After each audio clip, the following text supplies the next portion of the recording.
Alert, get yourselves together. 1 minute alert. Sound the alarms.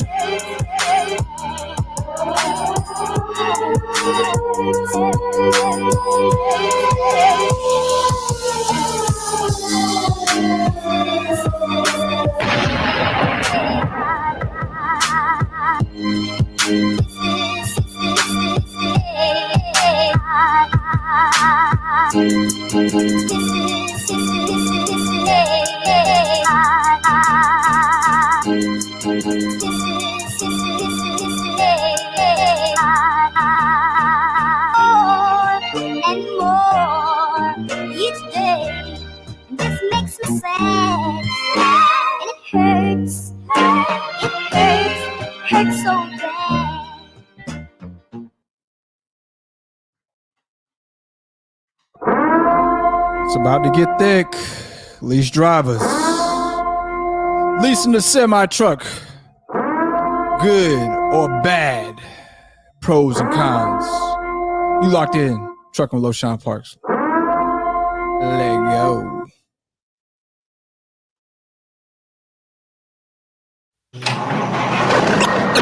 Major show alert! You're now locked in to Trucking with Loshawn Parks Podcast Show. Come on, tell them about all the places you've gone to. Breaking down the trucking industry from entrepreneurship, fleet building, and money management. I got a hustler spirit. I get it. Whether you're a new CDL driver or a veteran who's been doing it for years. Took it to another level. Whoa. Ladies and gentlemen, this is it. Bring them out. Now here's your host, Loshawn Parks. Ride with us. Let's go.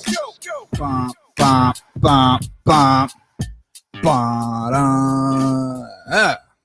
Good job, band in the background. Appreciate you guys. The band was on cue. Yeah, they was on cue. How many of y'all like my intro, man? I got not to toot my own horn. I think I got a dope intro. Okay, I ain't gonna say it's the best intro, but it's a dope intro. Okay, it's dope. All right. Welcome each and every one of you guys to another edition of Trucking with Loshawn Parks Podcast Show. I am the host, Loshawn Parks. You could have been anywhere else in the world, but you're here with me, and I appreciate that. And for that, we say, what up, though? Hello, motherfucker. Yeah, y'all in the building. Shout outs to each and every one of y'all that took the time to be here. Round of applause for sure. For sure. Shout out my first couple of people that, got to pay my respects to the first couple of people that walk in here, because those are the ones that hit the like button, maybe. Those are the first ones to take their seats. Those are the first ones to interact in the comment section. You too can be shouted out within the first 10 people. Before the show starts, if you get down in that comment section. First person was George. Big ups to George. Larry, I see you in the building. Is that Clank 900? Hope I didn't botch your name. What up? Aaron was good. D-Hub, the trucker in the building. Michael Carter show was good. Mike, I see you in here. Ryan, Marcus, Nikio. Who else we got? I think I already said Ryan, but I'm gonna shout you again if I missed you. International Trader, what's going on? And Charles Smith. Those are the first ones I see that comment So when I see you comment, I'm gonna give you a shout out. Also, Nomadic, just see you came in here. What's going on in K Santos? Those are the first people to comment. Anytime I see you as the first people to comment, I give you a shout out. Also, Your Lifestyle Elevated. What's going on? He says greetings from Atlanta. Trucker Ghost as well. Just Phil. A couple of names that I did miss. I don't want to miss you guys. All right. So as we have already said, what's going on to y'all? Something I want to say to y'all. The dopest thing that I seen today. The dopest thing I seen today was this right here. I got it. Before we get the show started, the dopest thing I seen today was this. If StreamYard would catch up with what I'm trying to do. StreamYard today. There it is. The dopest thing I seen today was this. You got it. Parks Motor Group Inc. is hiring. We're still hiring. We're looking for teams, solo drivers. You guys can see the numbers there for a team. It's $2,200 per week salary without hazmat, $2,500 per week. And these are all per driver each week. Salary with hazmat, $10.99. These are $10.99. Get your shit together, Lo. These are $10.99 positions, man. What I will say, also, I'll iterate this here in a moment. We got solo positions as well, where you make $1,700 per driver salary without hazmat and $2,000 per driver salary with hazmat, $10.99 position. These are weekly paid positions. All right. So with that being said, I want to let you know that if you do come without endorsements, hazmat and tanker, you have 90 days to obtain a tanker and hazmat endorsement. Both. I need you to have both of those. You have 90 days. So those $2,200 per driver salary for a team non-hazmat and the $1,700 per driver salary solo without hazmat, you guys got 90 days of employment here before you need to have those endorsements. If you don't have those endorsements after 90 days, we do have to relieve you of your duties. All right. We are with a hazmat carrier and it is preferred, but in my book with Parks Motor Group, I am requiring my drivers to have that. Okay. If you don't have it up front, no worries. We'll give you 90 days, but come the 91st day, if you haven't already passed the test, have the CDL with the endorsement coming to you, maybe in the mail, then we're going to have to pardon you from the carrier. No hard feelings. It's just what we have to have. Okay. So you can start without these endorsements as long as you do have these endorsements 90 days into being a driver with us. All right.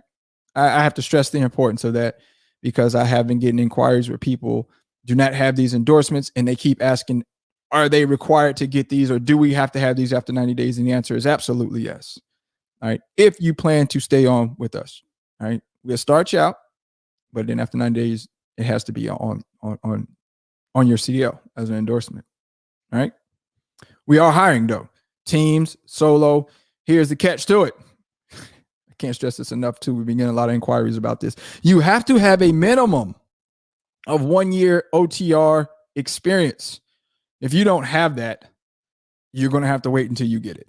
All right. There's no way that I can finagle, help you out. You know, I got 8 months and in 21 days. Can you work with me? No, I can't. 12 months, a full cycle year, you're eligible. All right. Now, with the hiring process, we want clean everything. And when I tell you clean everything, do not try and think that you'll be able to slide here. Okay. Like things won't be seen.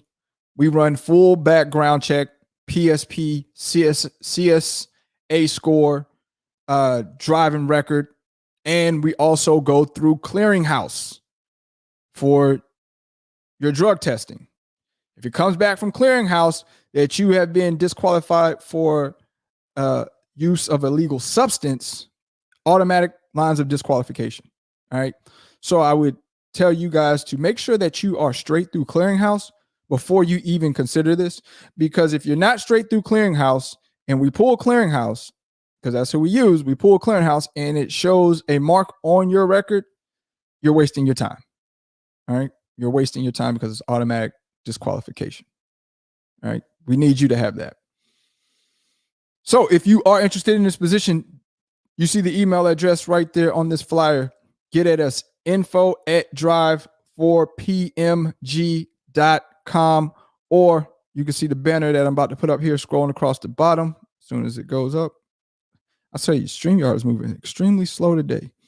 Info, once again, email us at info@drive4pmg.com, or you can give us a call 1-833-525-4764.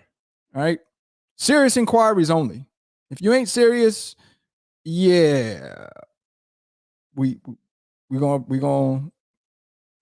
be able to get you up out of there pretty quickly, okay? Because we don't have time for a bunch of BS.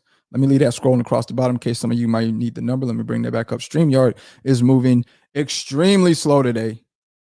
This is not on my end. This is on them. I got a beautiful Wi-Fi signal. This is on their program. But this is how you contact us, right? Serious inquiries only. Also, serious inquiries if you are interested in a lease option. Lease option with us. Yeah, I said it. We got lease options available as well if you're interested, all right? If you're interested, you can email us about that as well. We'll get information over to you. Right now, our leasing option, even though I said I'll never do leasing again, crazy enough, right? But it's in a beta test somewhat. We've been utilizing 2 of our trucks to run leasing, and it's not a lease purchase. Don't get it twisted. This is a lease, okay? Straight up lease. At the end of the lease, which is the term of 4 years, if you do want to purchase the truck, then you may do so with the buyout, okay? Now, we're going to talk about it in our topic here today about leasing good or bad. So I don't want to kind of like spoil the appetite because we'll be talking about it. But I've already been talking about this for about 5, 6, 7 minutes because it is important, because I've had so many people that have inquired about this, and you need to know our qualifications in order to do it. All right. All right. Let's smack that up off the screen. Serious inquiries only. I can't stress that enough, because we do have people that inquire that it makes absolutely no sense. All right. Continuing on with the show. Yesterday's podcast, I want to bring something to a head here right now before people get beyond themselves. So my wife had brought it to my attention that somebody had posted, I guess, my address in the comment section, right? Don't know if he's trolling, what have you. And my address is basically public, right? Because my name. So anybody can gain access to my address. Here's the problem. Please do not attempt to come over here uninvited or unwarned or unwanted. It won't turn out pretty. Okay. I'm gonna leave it at that. It won't turn out pretty. So, let's just be chill. Okay. I don't have grenades and a gajillion things that I need to have being prior service that,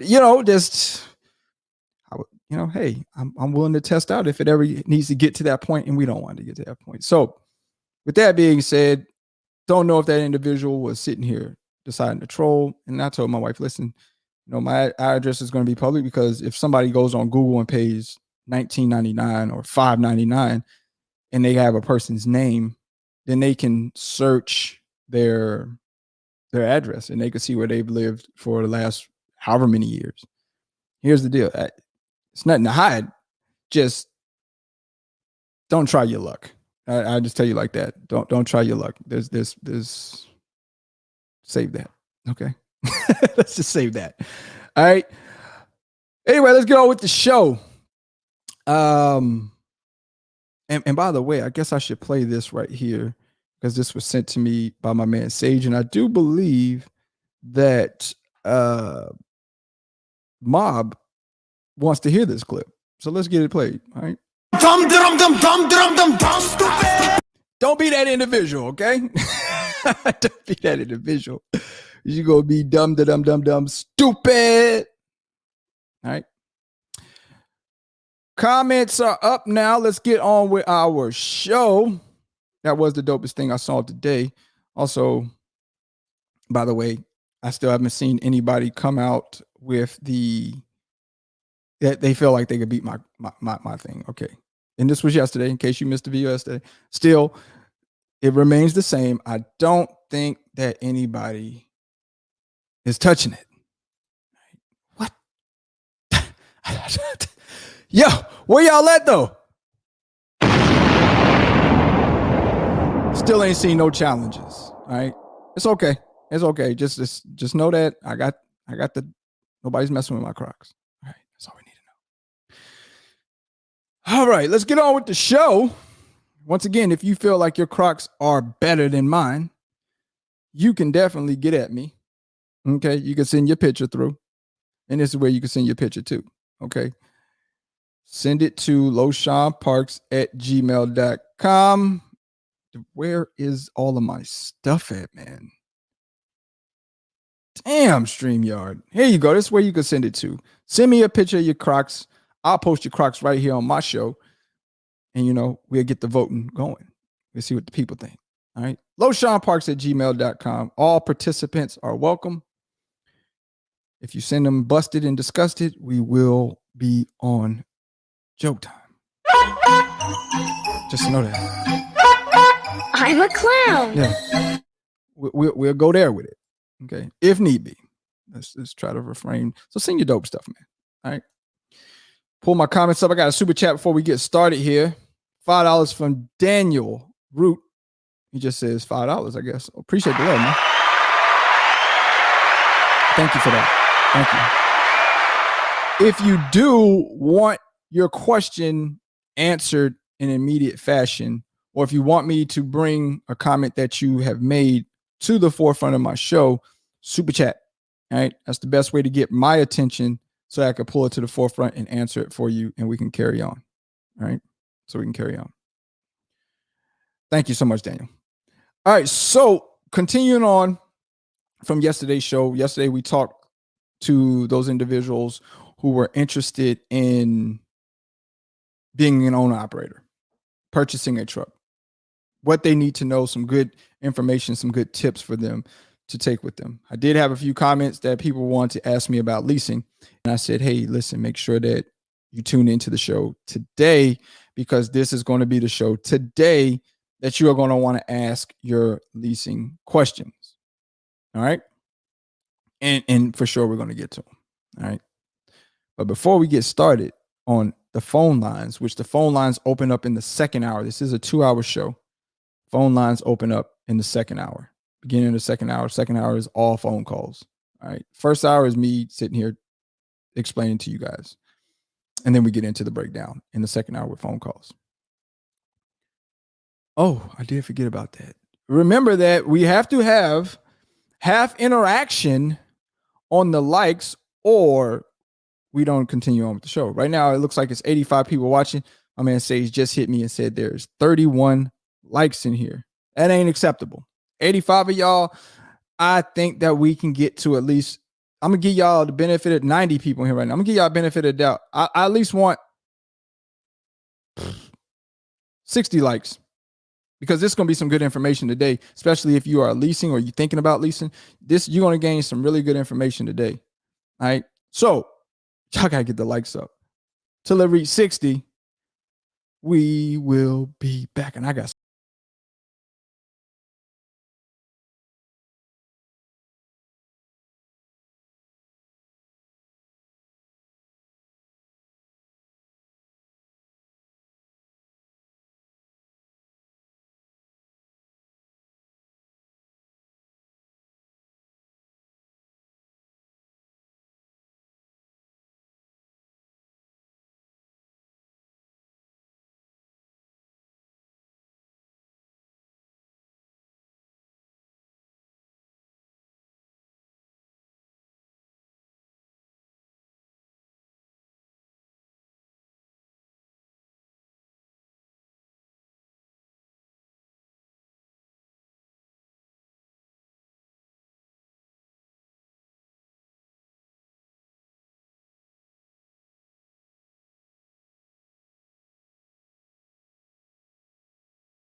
Am I muted? Oops, sorry. All right. So what I was saying is, in case you missed what I said, because I did have it on mute. I said that let's try to, when you walk in the door here, choose one. Either you like or you dislike. I don't care. Interaction. That's all I ask for. Preferably, I would like for you to hit the like button. But hey, some of y'all don't like me, but you still want to watch my content and listen to me. You can hit the dislike button. It don't matter. You've already stepped in here, given me the view. Now just show your interaction. All right. That's all you got to do. Absolutely free. But I will continue to do this. Okay, I will continue to do this until my interaction is where my viewership is currently at. Period. Whether you like it or you don't, we will sit here and we will play elevator music until it gets to where I want it. All right. Make you fall asleep, make you wake up. This is y'all time. Y'all got me for 2 hours to drop some information for y'all. So it would behoove you to hit that button when you walk in so then we don't have to deal with this. All right. Once again, round of applause to y'all that got it up to 60 right now. Don't be mistaken. We will run this again in the second hour if the interaction is not where the viewership is at. All right. So get those likes up. All right. Let's talk about leasing. Leasing a semi truck, is it good or bad? Well, some people's take on it is that, leasing is a scam. You can't make no money with leasing. And my rebuttal back to those people that say this stuff is that if leasing wasn't profitable, companies wouldn't offer it. And their rebuttal back to me, of course, will be that, well, that's because they're making money off of your back and you got to live in the truck in order to survive and to make money. So that makes it bad. Is that right? All right. One thing for me running leasing or having leased trucks for 8+ years now, 9 years, is one thing that I've noticed. Okay. And that is, if you don't make the payment, then it falls on the carrier to make that payment, right? So then essentially, what do? Typically, they come back and they get it from you when you come back to work. So maybe you may be two truck payments in the hole, and they're going to come back to get that. But somebody has to front this money in order for this piece of equipment to keep going, or for it to be in whoever possession it may be in, whether it's the carrier or whether it's the driver. Somebody, and if you are the driver and you haven't made any revenue, somebody has to pay for it. So who you think's paying for it? Well, the carrier. And as the carrier, do you think that brings them any value to just have a truck or have a person that is leasing a truck not turn profits for them at all? No, because it leaves them on the hook for this equipment that technically they don't even have a company driver in, right? They have a lease operator in there, and they're trusting you off of face value of what you're wanting to do. They're presenting an opportunity to you to build off of. And I see this so many times where people take that opportunity to build, maybe to become more wise about becoming an owner operator, taking that step towards ownership. If they want to own a truck, picking their own freight, maybe having their own authority. This is a segue or a stepping stone to get you to that level. Now, not everybody wants to own a truck, and I get it. Not everybody wants to have a piece of equipment and say that they have that. Some people want to get in this industry and make the most amount of money they can, but have no ties to the equipment. Some people actually believe, like myself, being one, that these are tools and they're utilized to get the job done. And my question is this: how many of y'all own a a aerate, the machine that they use in the yard to aerate the yard? Some of y'all don't know what aerating is. That basically means that during the fall, when it's time to punch holes into the ground to basically reseed your yard and to air out your yard so that during the fall it can breathe, it can get grass seeds down in there. So then when the spring comes or early spring, your grass can start looking beautiful and green. How many of y'all own an aerate machine? Probably not many, right? So what do y'all do if you want to aerate your yard and you don't want to hire a contractor to bring in his aerating system? You want to do it yourself, right? What is it? DIY? Do it yourself, guys? Yeah, the DIY crew. Shout outs to y'all because I'm a DIY. Okay, I like to do things myself. But when I want that machine, what do? I take my happy self, and then even include you guys. You take yourself down there to Lowe's and you do what? You rent the equipment. And what are you renting that equipment for? Because you need that tool to get the job done. Are any of y'all going down there and buying that equipment? No. The only ones that go and buy that equipment is because it is something that they know that is going to be a specialty to them. So basically, they are landscapers. They are people that plan on being in that field or industry for a very extended period of time. So look at leasing the exact same way. Some guys will go to carriers or go to a dealership, lease a truck because it is a tool to get the job done. It gets the money for them. It gets the job done. They don't want to own it. They don't want to have any ties. When they're done with the industry and they've made as much money as they want to make, then they're able to turn that truck back in and move forward. Same way with when it comes to leasing a truck. If you have a goal of eventually one day buying a truck, if that is a goal of yours, you can utilize that lease truck as a stepping stone to get your capital to where you need it to be. Step number one that we talked about yesterday when thinking about buying a truck.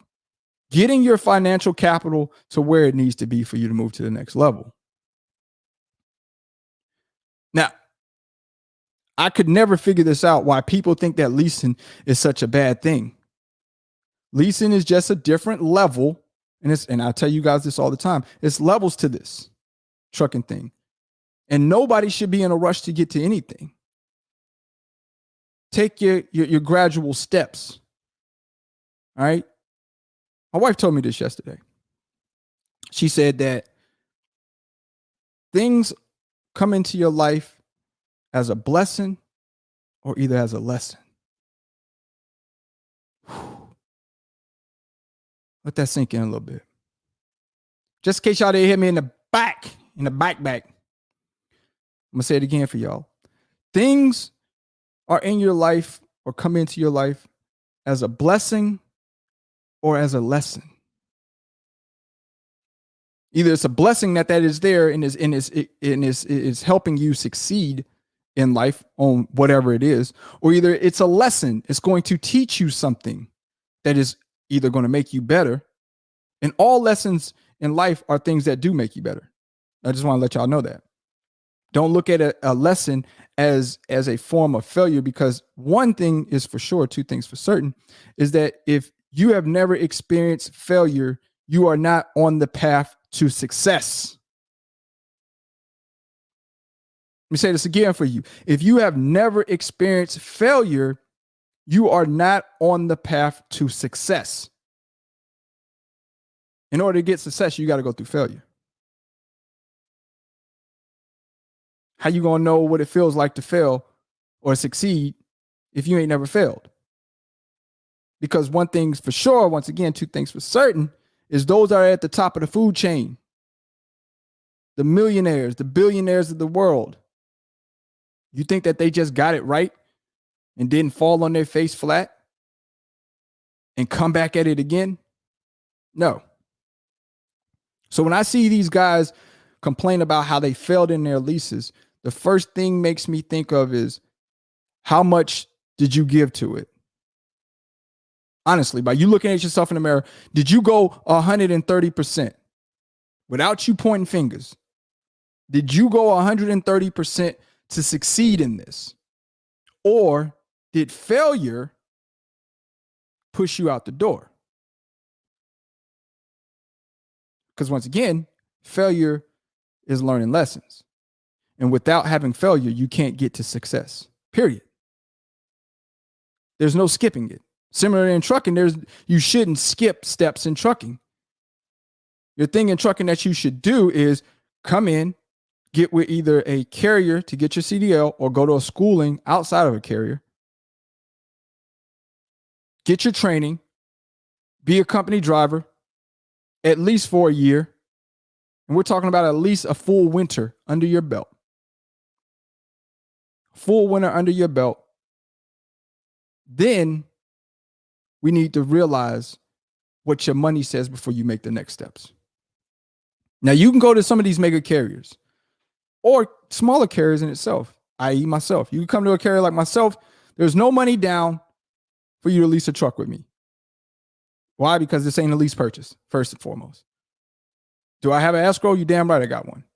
Because too many drivers have screwed over the trucks. Escrow is in place. But what you can do is you're moving to the next level. This is why with me, I say that you need to have a year of experience. Whether you've been a company driver or leasing for a year, whatever, a year. But I see so often that many guys will want to skip. They go and get their CDL. Immediately they're ready to go out and buy a truck and be an owner operator.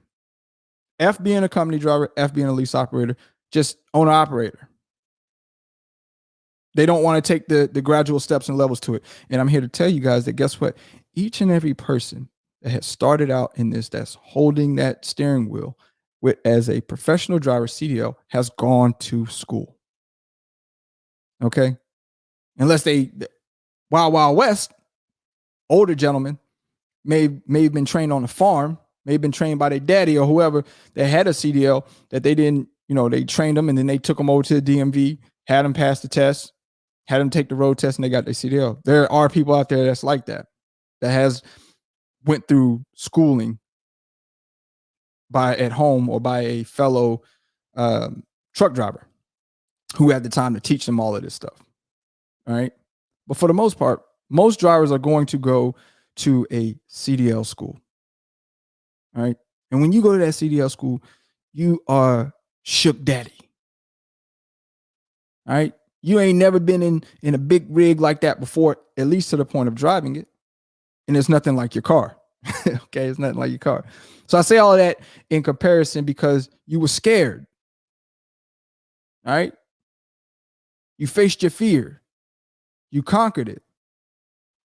So what's different in when you get into your lease for the first time? It's like retooling yourself. You're going back through the fear level. And this is the problem with a lot of people that get into leasing is they're afraid. And fear is a natural thing in life, people. But one thing is for sure, two things for certain. Face your fear. Because failure is part of success. You will never get to success without failing. It's not about how many times you fall down. It's about how many times you get up and you keep fighting and you push through. You're going to bump your head a lot of times along the way. It's going to be weeks when you're leasing, you're going to be in the negative. But there can be weeks when you're an owner operator owning your own truck where you could be in the negative. How do you do that? How does that happen? Let your truck break down. And you coming out of pocket because you probably ain't got no warranty. That's in the negative. Even though, that won't be talked about that much on social media. But last time I checked, a zero gross subtract a repair equals a negative. I'm just saying. Thought we were spitting facts here. Let me say it again for y'all, for those of y'all in the back. A zero gross week because your truck is down. You don't have warranty, but you got a repair bill that's coming out equals a negative balance. I can't stand when I hear owner operators say, I ain't in the negative. I tell them you full of ish. And I can show you where you are. But that ain't the part they want to talk about. Why, Lo? Because You're too deep. You're getting too deep, though. Right? Their point is that you're a lease operator.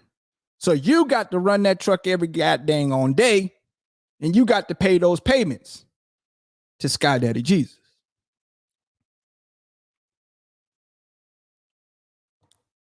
But ain't you doing the same thing when you paying the mechanic? Potato, batata, tomato, tomato. Just a different level of having to give it up.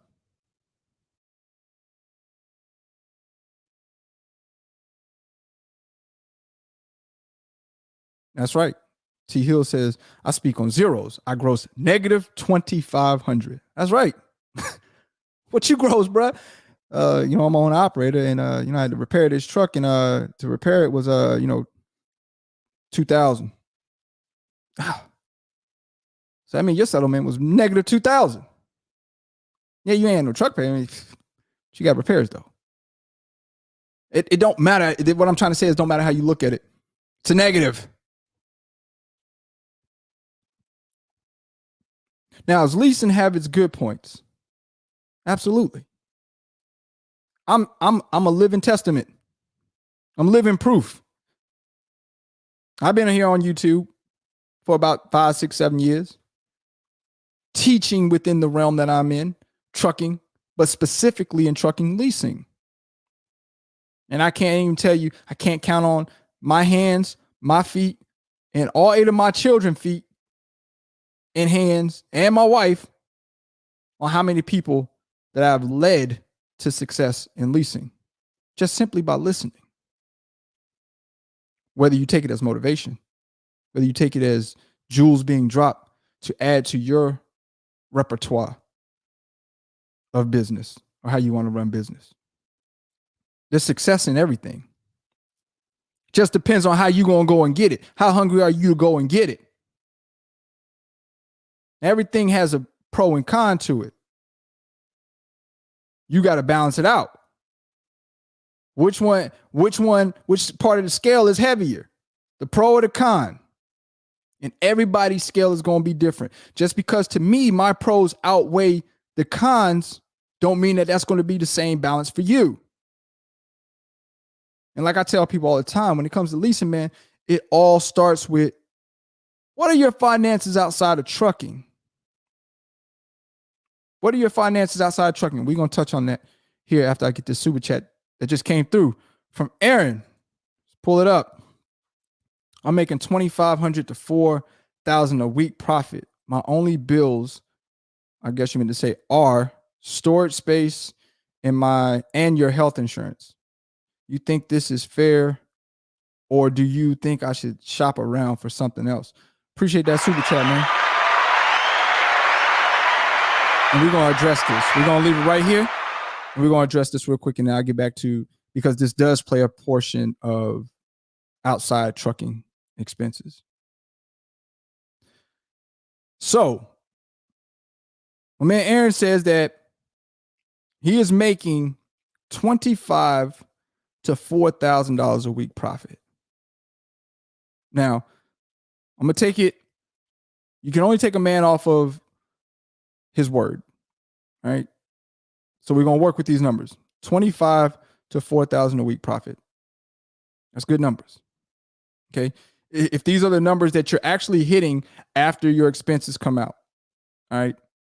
Now, with this being the subject of being leasing, I'm going to assume that you're talking about your leasing, Aaron. I'm not going to assume that you're talking about that you are a owner operator who owns the title of your truck. I'm assuming, since this is a leasing segment, you're saying that you are a lease operator. $25,000 to $4,000 a week profit is damn good money for a lease operator. But here's the thing. It don't matter if $25,000 to $4,000 a week, and I see for you that your bills, that you say that the only bill you have is your storage space and your health insurance. I would say that it's damn good money. And the reason why I say it's damn good money is you don't have a lot of outside of trucking expenses. But another person that may have the same setup as you making 25 to 4,000 a week profit, but has child support, a mortgage, a car note, a wife, a couple of kids, healthcare, you name it. We can just go down the line. And their monthly expenses run them $4,000 or $5,000 to live. And they come and say, Lo, do you think that $2,500 to $4,000 a week is profitable? My answer probably would be a little bit different. Because what seems to be profitable right now to one individual is not profitable to another. That's why people deal with money in different sectors, because people have different expenses outside of trucking. Nobody is all the same. That's why with leasing, it doesn't fit everybody. Neither does being an owner operator doesn't fit everybody, because an owner operator can have the exact same thing going on where you got a gajillion expenses outside of trucking. I don't care if you're making $5 a mile and that you take home $5,000 a week after everything, but at the end of the month, you got $15,000 worth of expenses outside of trucking. What are we doing here? How profitable are you really? Oh, I made $20,000. You made $20,000 for the month, but you kicking out $15,000 in outside expenses outside trucking. Pfft, where are we going? You spinning wheels. You are literally a hamster in the wheel. You making all this good money. You got the title, all this other stuff. But you got your outside of trucking expenses are through the roof. You can't be profitable that way. Can't nobody. It don't matter what your option is. This is why I stress to people that when you're sitting down and you're doing your numbers on this stuff, you got to factor in what your outside of trucking expenses are. And that's going to bring you to a reality that either you need to lower your expenses outside of trucking in order for you to see success in this. Because, and I may be using the word success a little broad, because you can still be successful doing a lease, making good money, like he says right here, but your outside of trucking finances makes it seem or makes you feel like you are failing in trucking or you're failing in your lease. And it has nothing to do with trucking. Everything to do with outside finances that is completely throwing you off. And the first thing that you'll do is you'll say, I need to make more money. This lease ain't working. No, it ain't that the lease ain't working. It's that your outside finances, you're living way above your means. Or your lifestyle cannot accommodate what you're doing. And if it's like that, I would even tell you to be on operator. It still ain't going to work for you, because typically how people work is the more money they make, the more they up their lifestyle. That's just the way the human mind works for the most part. I would say probably a large majority of Americans or people in the world just do that. Though as many people are going, oh, I conserve, I do this, no, you don't. Because when you got money, you move a little bit different. But this is where I tell you guys to invest. And you live off the interest of your money that you invest. You live off of the capital gains that you've put your investment money into. Those are the things that you spend off of. You don't spend off of working capital. You use working capital to reinvest. You use investments, capital gains, interest off of those to live your lifestyle. And which y'all will come to find out. That's why the rich, I won't even say rich, because I'm truly a believer that rich people are lucky people. Wealthy people are wealthy people. Rich people just got lucky. They stumbled on some money. That's how rich work. They're $1 away from being broke. Wealthy people are not $1 away from being broke. They got investments here, investments there, money stacked over here, money stacked over there. That's the difference. I had another super chat, but thank you for that one though, man. Thank you so much for that one, Aaron. Another super chat came through from my man. It looks like Life with Josh. My man, Josh. What's up, baby? Bubba. My man. $19.99 super chat. Appreciate that, Josh, for the love, I guess, right? You ain't leave a comment. So I appreciate that, Josh. Thank you so much, man. And anybody else that has a comment that they want me to read, this is how you get my attention. You put it in the super chat, and in the next 12 minutes, we are going to open up the phone lines and allow you guys to call me with questions or your opinion on leasing. You can also call if you got a lease and you want me to say what is a good lease. We can go over your numbers and I can tell you, yeah, I don't like that lease, or that sounds like a good lease. I've been in some low leases. I've been in some high leases. All right. I've seen the package from other people's company that they work for, that they're leasing from, and they ask me in the email, is this good or bad? I'll look over it and I'll let them know, hey, this is good, this is bad. There are a couple of leases out there that I think is completely terrible and trash, but people will advertise for it all the time. One, I tell you guys this right now. One carrier's lease I think is trash, and I see it all over the freaking place. Hirschbach is terrible.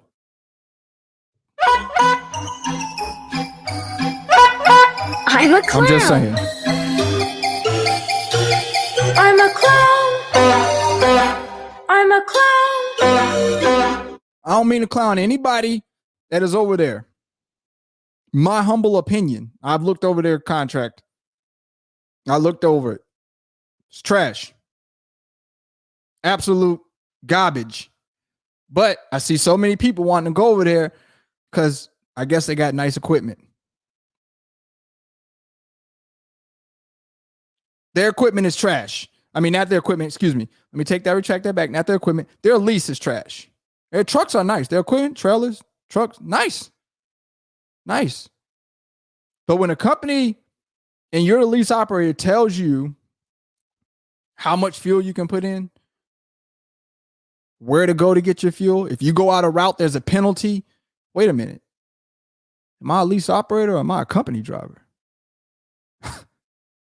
If you don't do this, then you're going to pay pump price. If you go here, then you get it for 98 cents. I don't even know if that's still what they're advertising. They advertise 98%.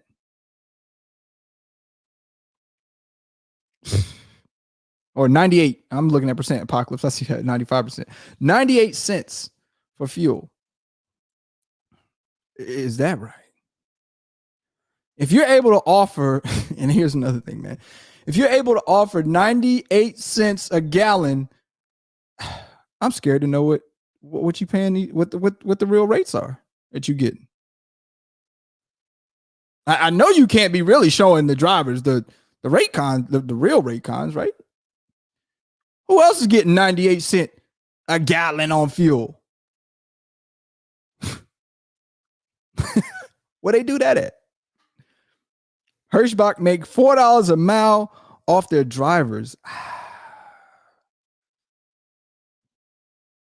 I wouldn't put it past it, but I did read their somebody had sent me their contract and asked me, hey, Lo, what's your thoughts on this Hirschbach lease? I read over it and I got back to him. I said, trash.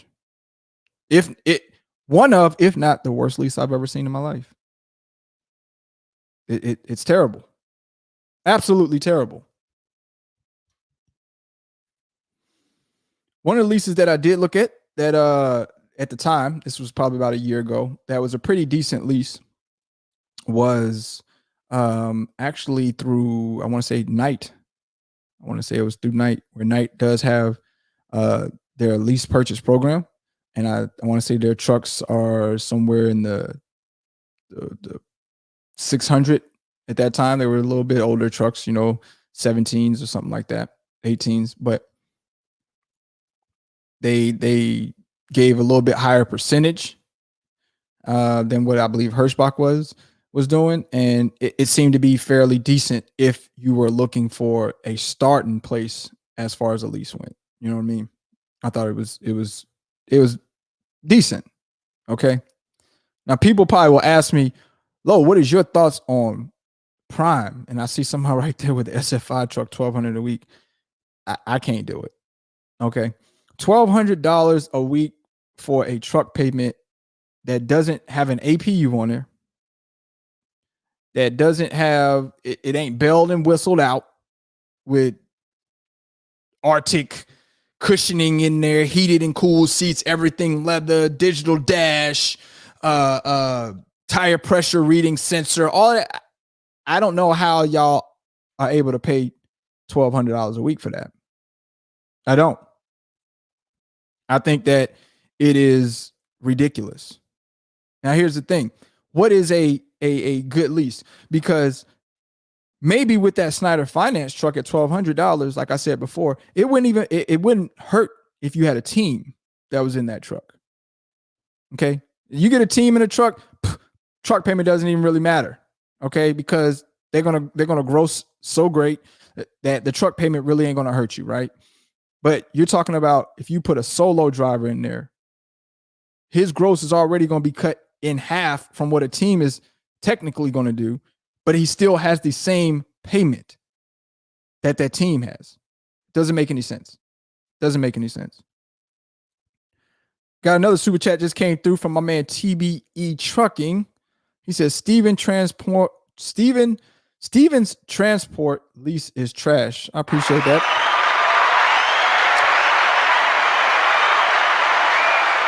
Here's the deal. I've never seen a Stevens Transport lease. I know that my guy D-Raj does Stevens, and he seems to do very, very well. So I don't know. And, when it comes to leasing, it is all subjective for the most part. I mean, some places people go and lease it. They may make $1,000, $1,200 a week, and they leasing, and it's... If it's good for you, then okay. But I'll be the first one to tell you that's trash. Lease operators, you should be getting somewhere in the ballpark of at least, I don't know, 15 to 25 a week consistently after expenses, consistently. And that may even, and this is me being probably generous. You probably could make a little bit more. But then once again, it all falls back on your hustle, because I've seen a lot of people that get into leasing that don't have no hustle. Let me tell you something. Another super chat coming. I'm going to tell you. And then I'm going to tell you something. All right. I had another super chat and I'm going to tell you something. JJ Salid says since $4.99, bucks at $7. Okay. You said bucks in $7? Think they're going to take out Brooklyn, huh?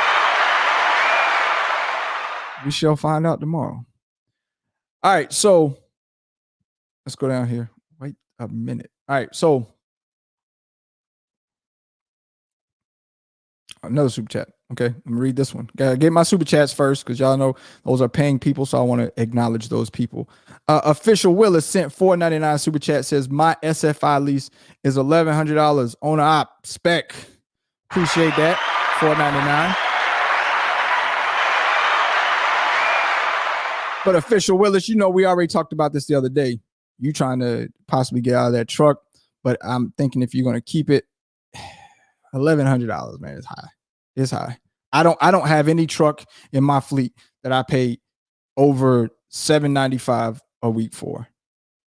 None. Like, and those are for 2021s that are running for $795. I don't have any truck payment, and that's a 2021.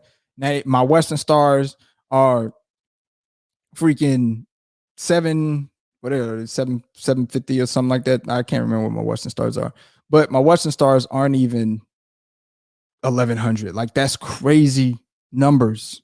That's crazy numbers, man. Man, some of y'all leases that I'm listening to right now is astronomical. Astronomical. Got another super chat. Come on, man. Stupid StreamYard is lagging. Trucker Rev, Kev, since $4.99 super chat, no words. Just sends it. Appreciate the love.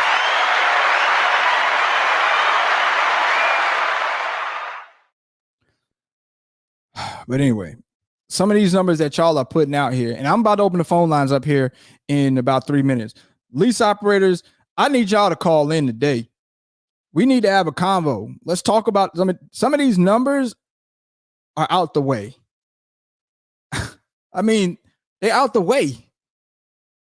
1,100, 1,200, 1,300. Holy crap. I hope that you're pulling some hazardous material. I hope that you're pulling some oversized. I hope you're pulling some high paying commodity. What happens, and this is just an if, these rates drop back down to 2018. What are y'all going to be making? What are y'all going to be making? That's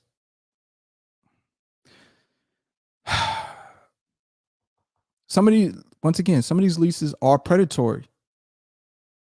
But you got to know, and I don't know, maybe the information isn't being, maybe y'all ain't watched a lot of my videos because some of my videos are older and y'all don't want to go back in the archive of that, but you should, okay? Because some of y'all wouldn't even be making some of these moves that y'all are making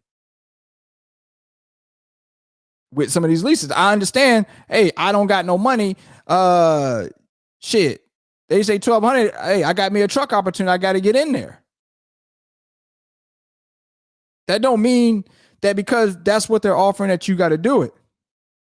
Do probably a little bit more research. Find other carriers that may have a leasing opportunity and jot down what their expenses are, what they're charging you for, whether it's plates, insurance, truck payment.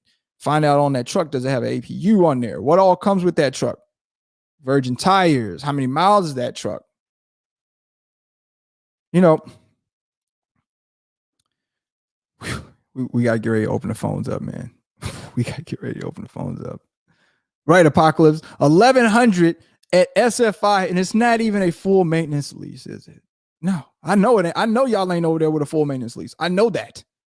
How I know? I called up SFI before because I wanted a secondary to the trucks that I'm getting right now, and them cats told me $1,200. Who they talking to? Who them cats talking to, bro? Like, no, I can't do it. I can't do it because teams ain't always willingly available and ready. Because most teams, when they get in situations that are good, they typically stay there. Okay, because carriers ain't gonna really let the teams just walk out. You want to make sure that you take care of a team because they're hard to find. So, but if you don't got teams, you got solo drivers. $1,200 a week, man, I can't do it. I cannot do it. Like when they see y'all walk in here and sign those type of leases, man, those predatory leases, this is what's going off in their head. I'm a clown. I'm a clown. I'm a clown. Predatory. Once again, I'm pro leasing, but at the same time, you got to know when something is just not only no, but hell no.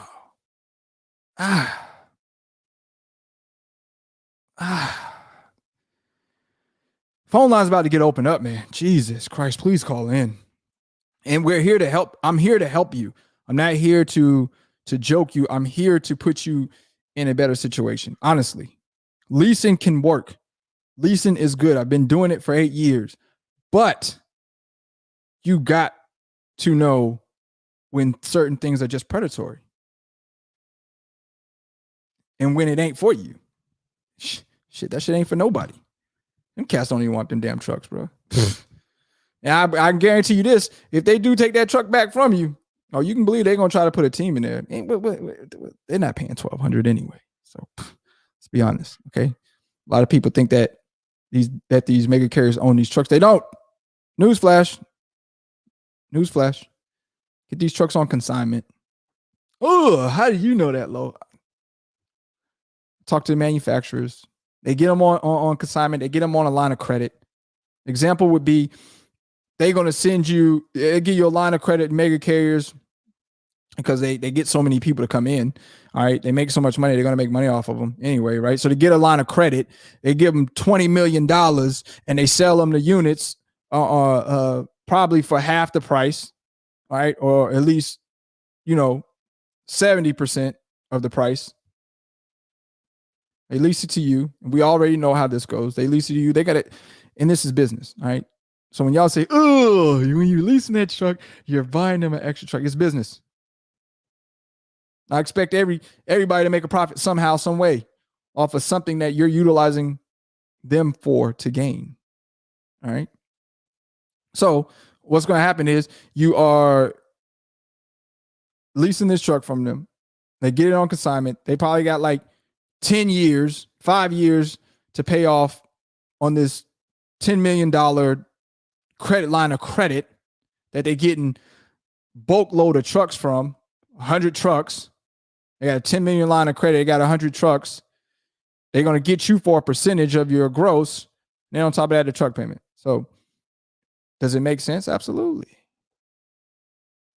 And then that's why when you see these mega carriers turn these trucks, turn and burn them before the warranty is up, or with just a little bit of warranty left on them, they don't keep these trucks. You ever notice that mega carriers don't keep trucks to try to rebuild motors? They're not interested in that.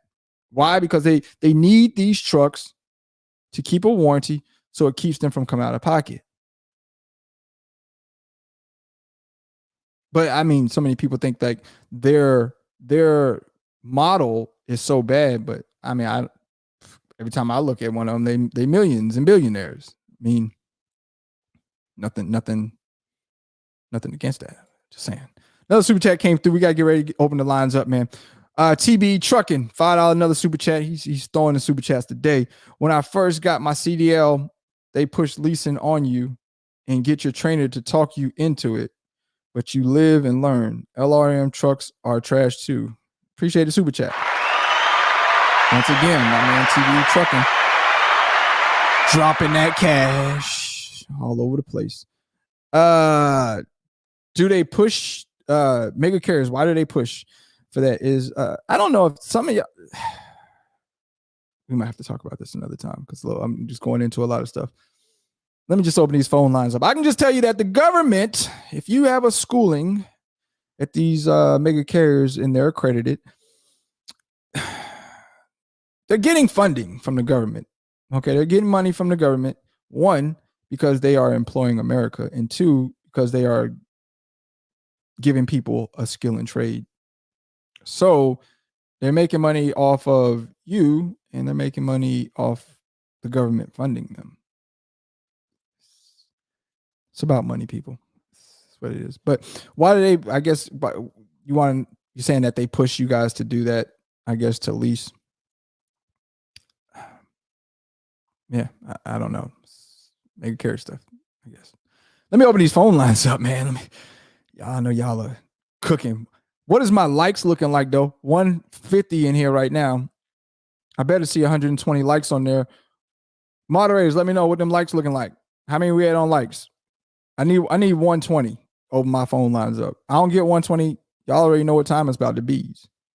Matter of fact, let a moderator tell me. We better be at 120. Ooh, 94 and 87. Phone lines will open up once we get to what we need to get to. 120. Nah, I'll be picking now. 125, man. We'll be right back when y'all get my likes up on my Kevin.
121.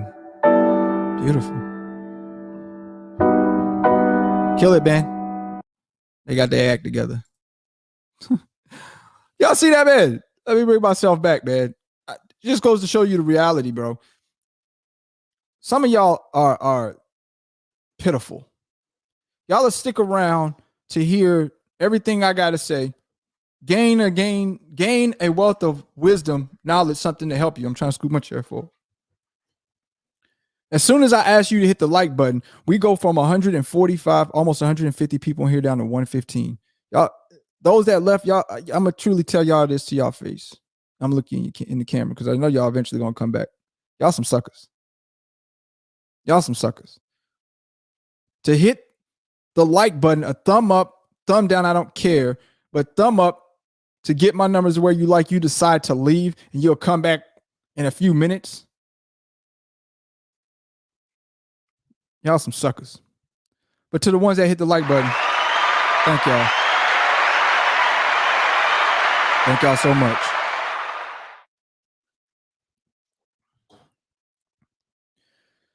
Let's get the link out there for y'all to call in, man. For the ones that's here now. See, we what we did is we got rid of the shit people. All right. Now we got 115, 117 in here right now. Y'all are really ready to learn. Y'all are really ready to rock. Y'all want to call in, get my opinion, and let's do it. But to the ones that left, and if y'all come back, man, y'all ain't shit, man. For real. Y'all are sad. Pathetic. Invite. Let's copy this. All right, putting it down here in the bottom. Paste. Bam, it's out there. Let me go to my iPhone and so I can post this up at the top. YouTube. I need to go to my own video.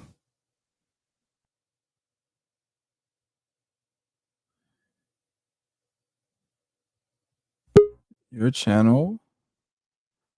And let's go here. Hopefully it ain't. Okay, turn that down. And let me pin message. There you go. So I got a pin to the top. Did I get a pin? I see somebody else's something pin up there. Oh, it says pin. Is it pinned at the top? For my moderators, do y'all see that? Or did I pin? What is this? Unpinned message. I pinned the wrong thing up there at the top. Let me scroll back down. Pin message.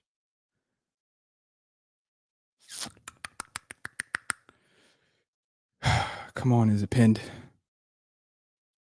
Oh, well. Yeah, okay, there it goes. I see a pin now. All right, so we good. Yeah, I pinned the wrong message up there. I seen that. Another super chat came through. Oh my God, I got people in the queue. So all my people that's in the queue, just hold tight. I'm gonna get to y'all. I gotta acknowledge my super chat from Loshawn Thomas, $9.99 super chat. Appreciate that. Thank you. Thank you so much. Thank you. All right, let's get to our callers. My StreamYard is moving so laggy. Ooh, excuse me. All right, first caller in queue. Okay, let me switch that up. Oh, it's lagging, bro. Hold on, Phil. There we go. We finally got it. I don't know what is going on today with the lagging, bro. Yeah, it's tripping today, man. It's tripping bad. What's good, man? But yeah, I just wanted to speak on some of the things to avoid when it comes to picking a lease. I'm not gonna specify any companies or anything like that because it's just not that type of time. But what I will say, some of the things that you need to avoid when it comes to shopping for a lease situation, you definitely want to have your equipment be up to spec, meaning things for like APU,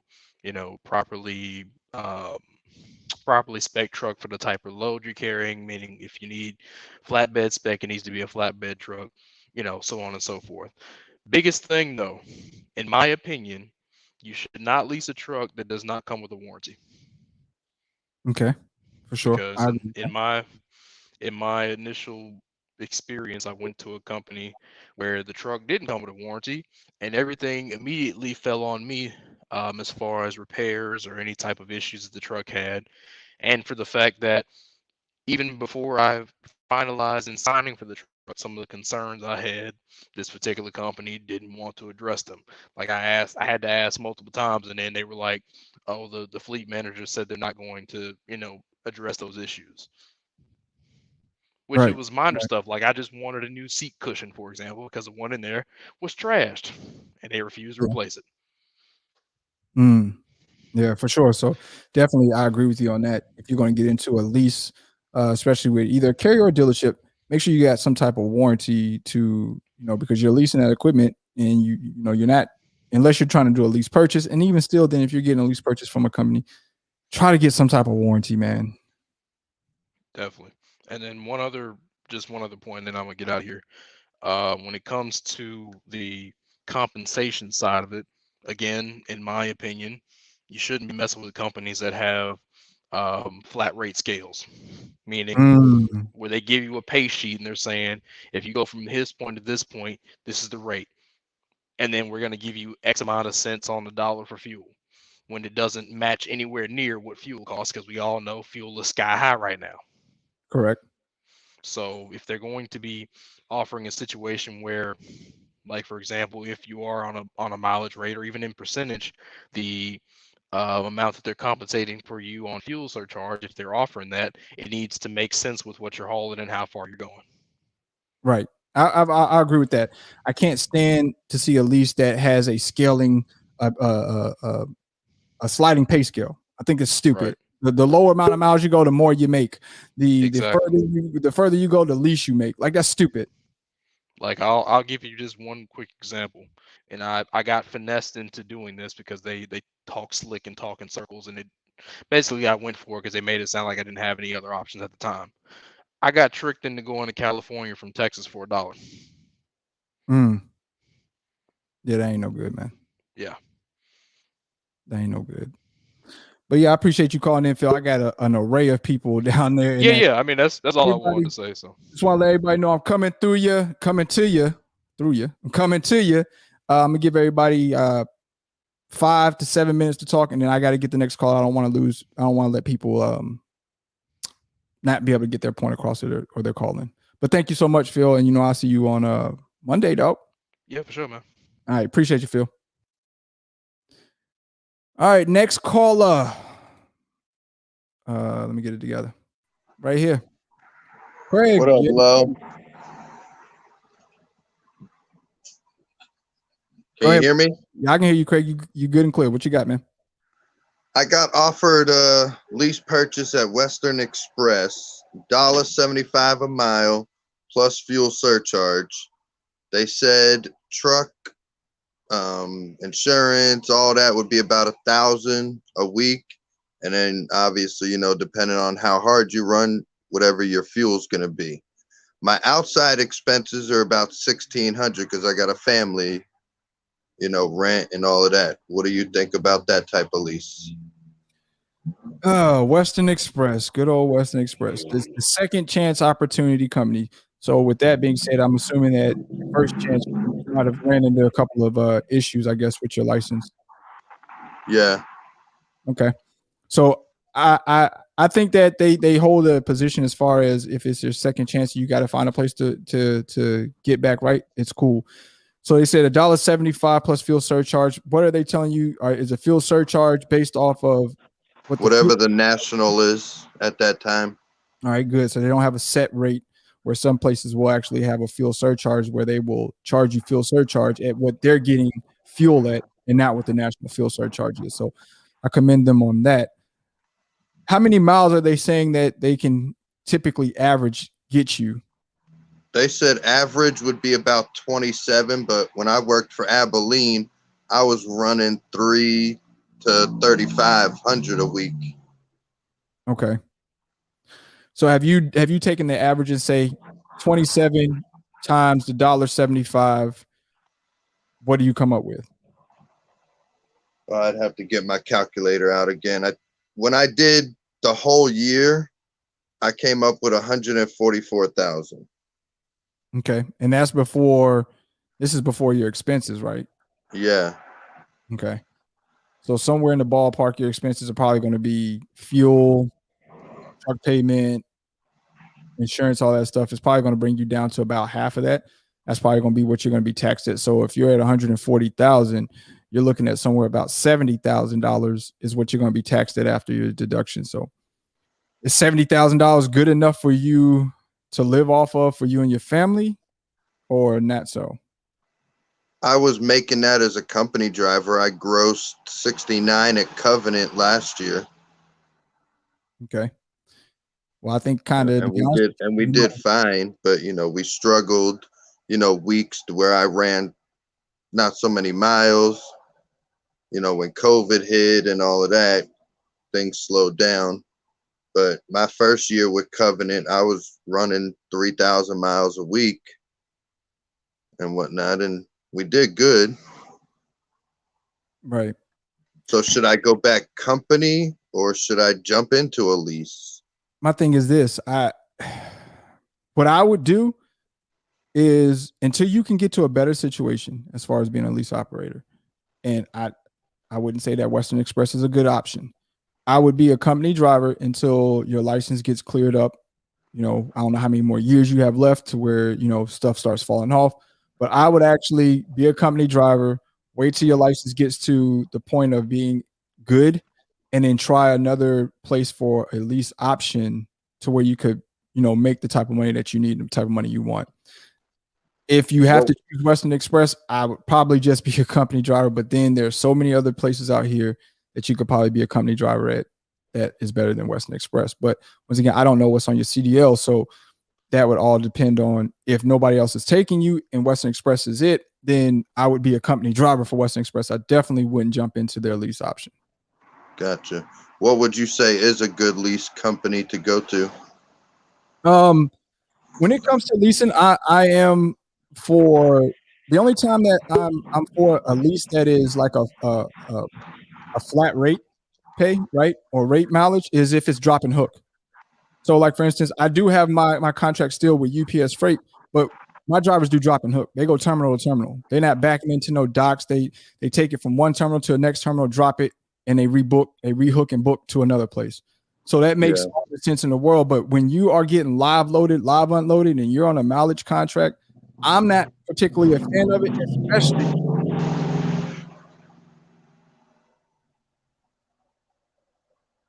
That's just my opinion, especially if you're especially not if you leasing. Gotcha. All right, Lo, I'll let the next person go. I'll still listen to you. All right, Craig, appreciate you calling in, man. All right, man. All right, my next caller is going to be official Willis. My man, he seems to call in every day. What's going on, Willis? What's good, Lo? What's good, man? What you got? I'm on the infamous SFI lease. Mm-hmm. Yeah, so I know they ain't the best, but I think as a solo driver, it works perfect to me because I'm still able to take home around $2,500 to $4,000 a week over here at the company I'm at. And the thing about the thing about the SFI lease is, I personally think it's trash for teams, because if you're teaming with an SFI truck, they double the payment. So instead of it being like, where you at, Willis? Your phone, man. There you go. Now you back. Shit. All right, can you hear me? Yeah, you good. Let's see, that helps. All right. Like I was saying with the SFI lease, I think it's a trash for the teams because they double your payments. And so instead of it being like $1,200 a week, it's $2,400 a week. Whoa. Hold up. Are you serious? Say word. Yep. That's what they told the team I was in orientation with when I was over at when I was at the when I was signing the papers and everything like that. It's double for teams, and it's the same term. So teams is out here at SFI paying $2,400 a week for a leased truck. I don't know how they do it, bro. Hold on, I gotta pull my calculator up, bro. No. I can't let that slide, bro. Hold on, bro. What the? Hold the phone. Where my calculator at, bro? Like, this is ridiculous. Oh, there you go, I was right here. like, I thought 2,400, they was tripping when they said that. I'm like, I'm glad I ain't teaming here. 4.3. So they're paying $10,320 a month for a truck payment. Yep. Whoa. Hold on. That's every week. Now we're gonna times that number by 12 months. Oh, you telling me they're paying $123,840 a year for a truck? That's what the SFI lady said when we was in that orientation. 2,400 a week. I personally would have walked out if I was a team. I'm like, unless you can get away with it if you got a different carrier and you just don't tell them you're teaming, and it's like truck payment will be 1,200. But then again, you got to report, they track your mileage. So if your mileage looks like you're teaming, then they're gonna assume you're teaming, and you're gonna get penalized for all those extra miles that you Yeah, ran. I mean that's standard though. You know, a lot of people have a feel about that mileage overage, but that's standard. You know, if you go and lease a car has mileage restriction too. So trucks are the same way. A lease Mhm. trucking and a lease in trucking and a lease in like a car, it's the same thing. You still have mileage overage, but so that's not a thing. But what is a thing is $2,400. They double your payment for it being a team truck, man. Crazy. Somebody else with Snyder, let me know this.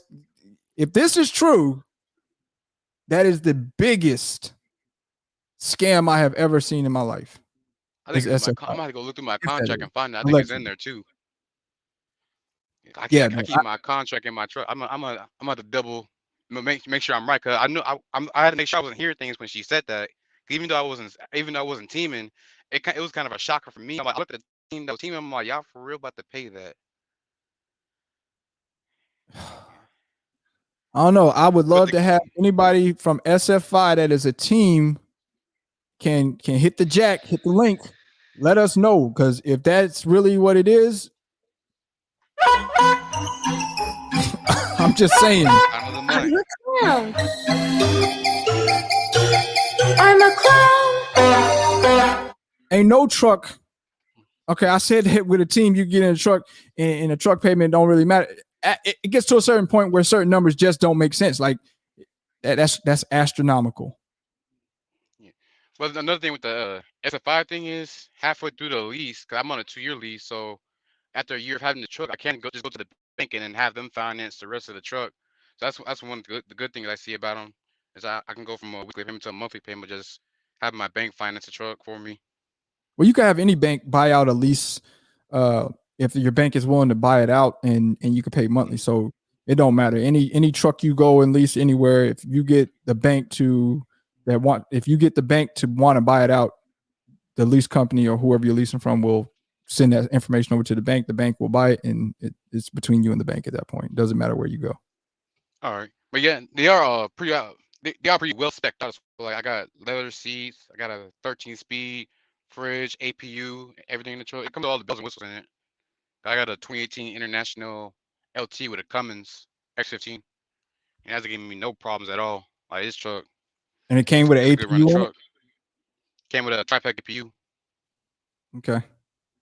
Yeah. Yeah, The only and you thing said yours is a 2018, and your payments is 1,100, right? payments is 1,100. I mean, and you're on the choice board, right? I'm assuming. I'm on the air board. We have two different boards over here. Say it again. So I'm on the air board. We have two different boards over here. We have the choice board and we have the air board. I think the choice board has like the regular contract freight over here at Snyder, and then the air board has that and the spot market freight and dedicated freight along with that. Mm. 1,100 though, dog. Still, man. Like I said, Yeah. that's still. I mean, if you making it work, man, then that's good. You know what I mean? Is because at the end of the day, it's all about what works best for you, and you're able to be profitable. I can't tell Yeah, you what it's going to be profitable. What I can tell you is what is a high truck payment, and that is definitely a high truck payment. yeah, because the reason why it's 1,100 is because they tie the without the MMA, the maintenance account, my truck payment would be 745 a week, but then they tie in the maintenance thing as well, so it's like over 250 or something like that. So they just add them both together and it comes up to 1,100 a week. Mm. Okay. So they're adding in, does that include insurance into it, you said? Oh, that's a separate. That's a because Jesus. my fixed costs with Snyder's like 160. Okay. I think so. With SFI is 1100, and my fixed cost with Snyder, since it's two different well, they say it's technically two different companies, but I pretty much say the same company. Just you can just take the truck anywhere else if you wanted to. Is so my fixed cost with Snyder's like 167, and with SFI it's 1100 a week. So my man Apocalypse says, do you see the rate con on the other board? You do not see the rate con. You don't see the rate con either, bro? Yeah, that's another thing about Snyder. So you don't see the rate con. But I will be leaving Snyder once I hit in October to go to like Landstar or Landstar. Okay. So just so I can get like a better aspect of being an actual owner op, because you're kind of babied here. Like they're like I've gotten in trouble a couple of times over here. My bad. Yeah, bro. I stay getting in trouble here. Yeah, bro. So they baby you they baby you over here. Oh, you gotta run from there, bro. Like I didn't know Snyder was looking like this, man. Y'all out here with these SFI trucks, man. And you say you're in a 2018, bro. Like I said, I got a 2021 that joint is $795 a week, man. Like I thought about going ahead and just turning this up and throwing in Josh with the Wasatch lease. I think it's like 800 a week. I think with a Wasatch lease. Yeah, it's like 800. But here's the problem with Wasatch: they don't got no trucks, bro. Because I would have had more by now. They don't have none. Nah. So you kind of like doomed and gloomed right now as far as trying to get one through them. But Jesus, it's not a finance dog. Is like I said, they called when I was trying to find a truck. They told me $1,200 for a brand new 2021 Click. Like, who you talking to, man? I cannot give you that, bro. No, absolutely. Not only no, but hell no. But man, I gotta get some other people in here. Official Willis, I appreciate your support, man. Keep it locked, man, and call in another time too, bro. I appreciate you. I appreciate it. All right, bro. All right. Snyder Finance. The other two callers are in there. I see you guys down there, Mr. Timeless and Dominic. I'm about to bring you guys in here one at a time once again. But anybody over there at Snyder Finance that's teaming? They got an SFI truck. Please hit the link. If you're embarrassed to hit the link, you can send me an email. Jesus Christ, LoshawnParks@gmail.com. Tell me this ain't true. Holy Toledo. Super chats came through while he was on the phone with me. For another one from LaShawn Thomas says, what about Western Express lease purchase? $4.99 super chat. Appreciate that. I don't know if the Western Express is similar to the lease program that I was just talking to Craig about, but if it is, I am against the leasing program with Western Express. Western Express is a second chance company. I would just be a company driver at Western Express until you clear your license up, whether that's 2 years, 3 years, and then lease at another company that you have a better opportunity at. My opinion on that. Got another super chat from Aaron. Again, $10. Appreciate that. He says, I was about to go to SFI. Their own recruiter told me not to do it. I told her thank you and went about my business. LOL. Jesus. Damn, recruiting department told you don't come? Don't do it, Cletus. Don't do it. Appreciate y'all super chats, man. Whew. That's deep, man. That's I don't know. Anybody got a SFI that's a team? I need you to hit me. That's a fact. This can't be true. Next caller. Mr. Timeless, what's going on? Oh, you got to turn me down. Turn me down in the back. Turn me down in the back. I got you down in the back now. All right, we good. What's good? Hear me? I can't hear you. Oh, you still there, man? What happened? We got a little bit of friction going on with your phone, man. You might have to go and get some more quarters, man. You got some? Did you get some more quarters? I'm gonna give you a couple more seconds. Did you get some quarters, man? Insert 25 more. Oh man, she didn't let you back in. All right, man. You feel free to hit the link and come back, man, when you get better service. Another super chat just came through. Dominique, I see you down there in the queue. I got you coming in next.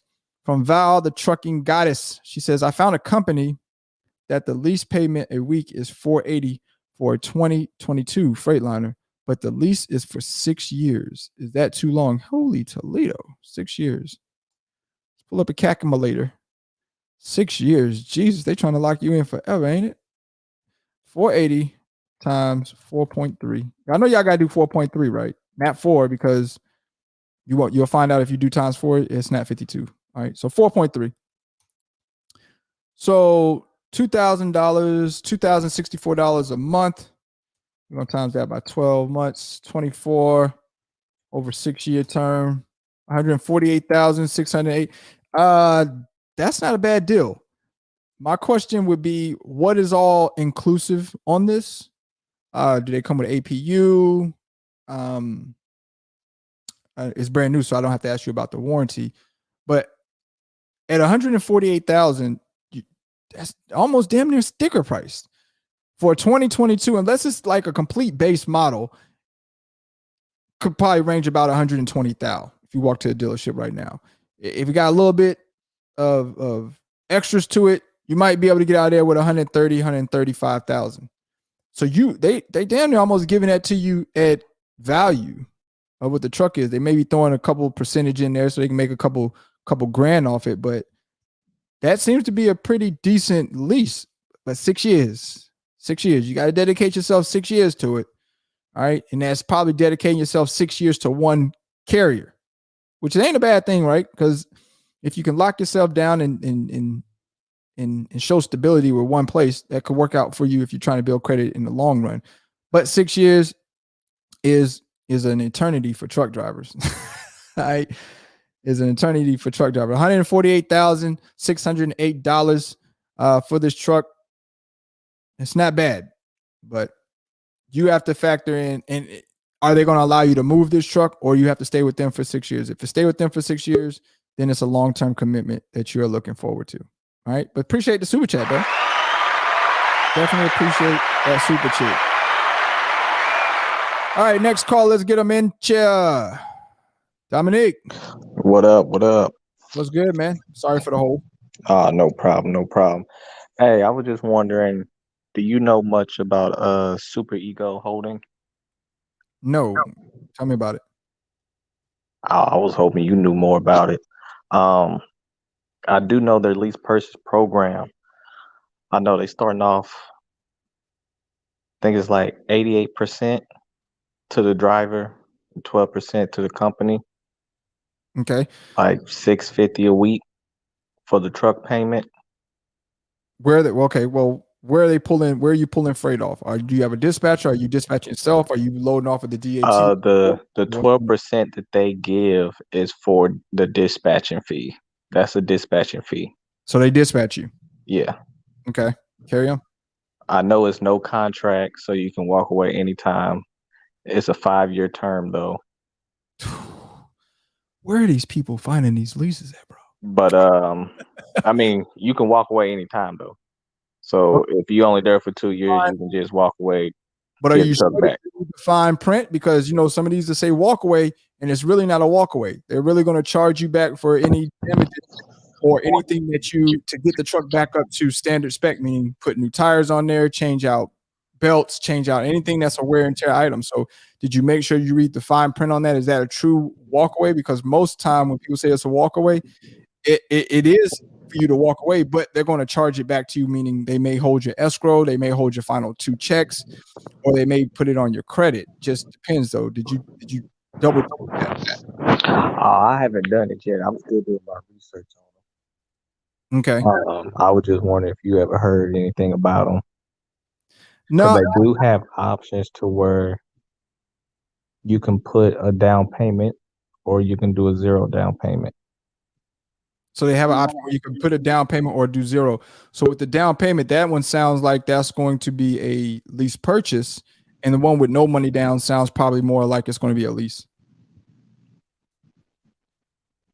Well, they said both of them were lease to purchase. It's just that for one, if you do the down payment, they say that they're going to make sure that you pretty much about your money, because they're going to hold your paycheck for 2 weeks. if you do the zero down payment. So they're gonna make sure if you're gonna make money first before they release your paycheck.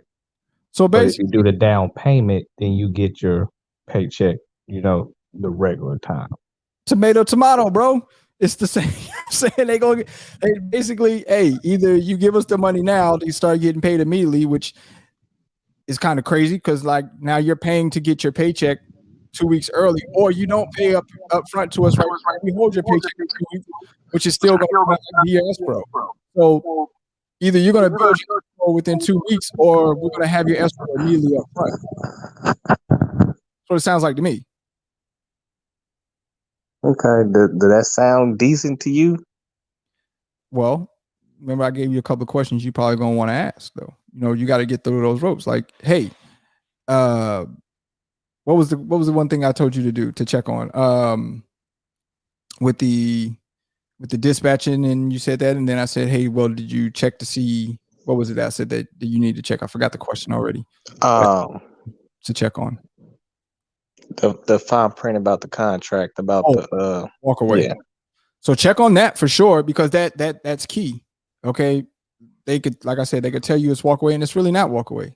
It's under certain conditions. So you want to make sure you check on that and see in that fine print, they could tell you that they're going to hold additional amount of money back. And then, so I would just check on that, because there are certain, what they'll do is they'll put these leases out here, some of these predatory leases, and they'll say, you'll get this brand new truck, bells and whistles, extra low payments, and all this other shit, where now it's 5 and 6 and 7 years of paying for the truck. When you do the math on the numbers, it doesn't make a whole lot of sense. The interest on that is astronomical. You know that they're not paying $260,000 for a truck, right?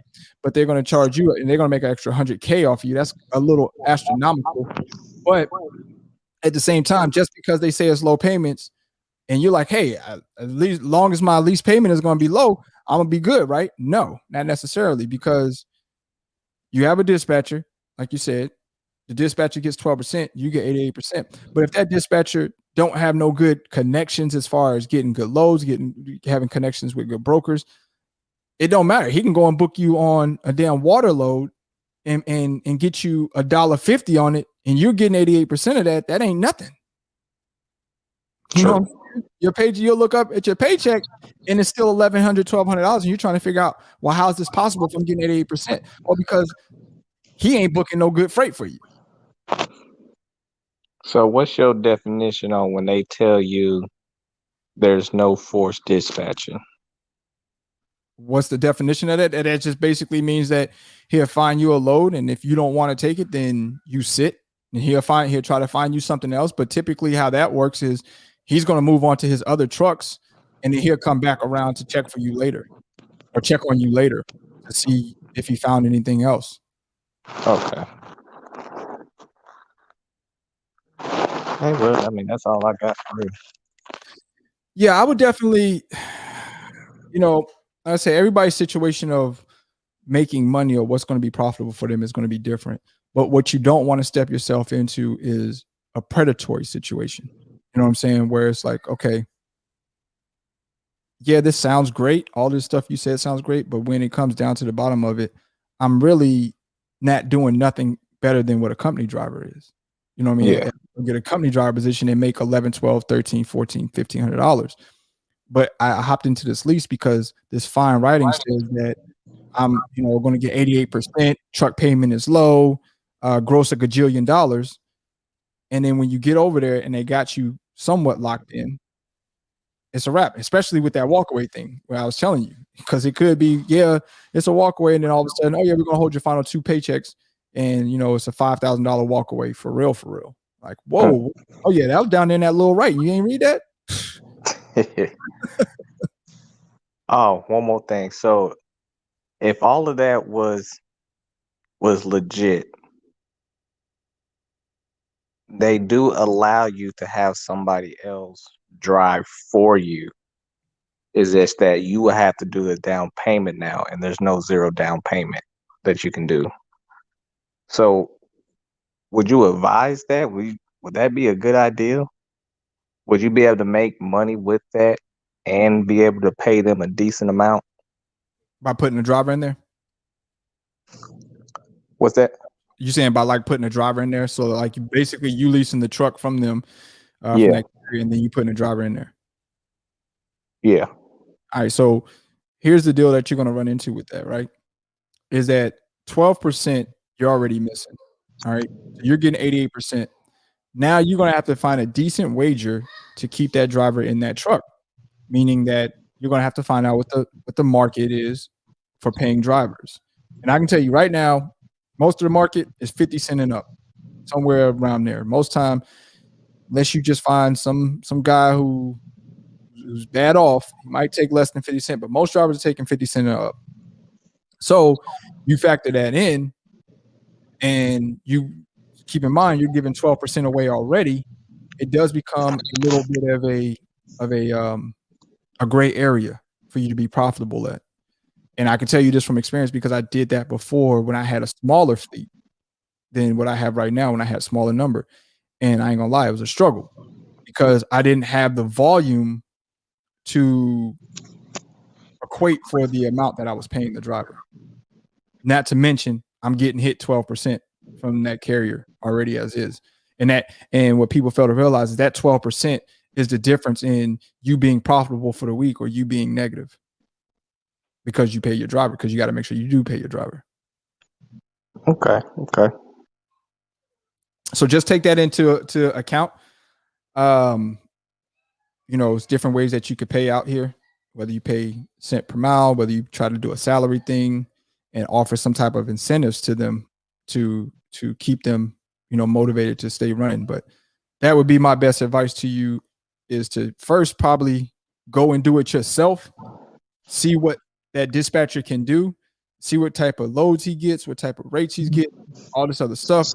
And then from there, you can figure out if you can put a driver in there and be profitable. But I definitely wouldn't stick a driver in there first and not drive it and try that contract out to see if it's even worth it. Okay. Appreciate it, man. I appreciate you, Dominic. All right, man. All right. Let's try Mr. Timeless again. All right, Mr. Timeless, you back again, man. You got some quarters? I think I'm in the game, bro. I'm in the game. Can you hear me all right? I can hear you. Let me remove one of your things. I think let's try to remove. I don't know which one you talking on. Talk again. It says StreamYard. All right. Yep. So let me remove this one. All right. You there? Yeah, I'm here. All right. Go ahead. Kick Yo, it to me, dog. Yo, what's good? First of all, I'm glad to be on the show, man. And you open it up and talking to players like me.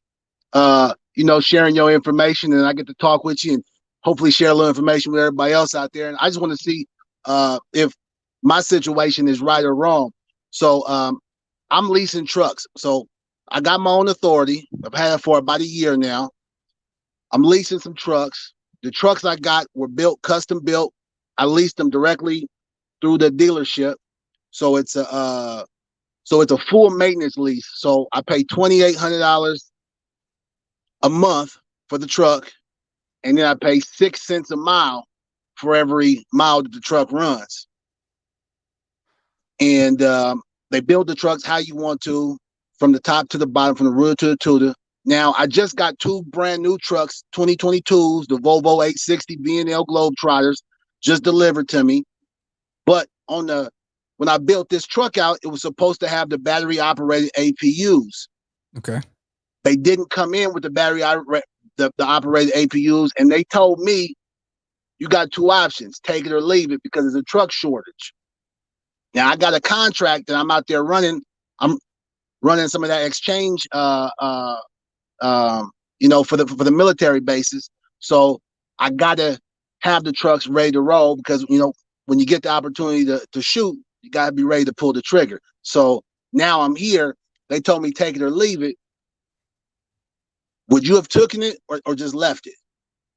You talking about them Globetrotters? Yeah, so I got the Globetrotters. The trucks is clean. The only thing it's missing is the APU. We run the West Coast, so it's pretty hot over here on the West Coast. So, the APUs was important because I'm trying to factor in every dollar to make sure that, if my trucks ain't running idle, that means that, the truck gets to cool down.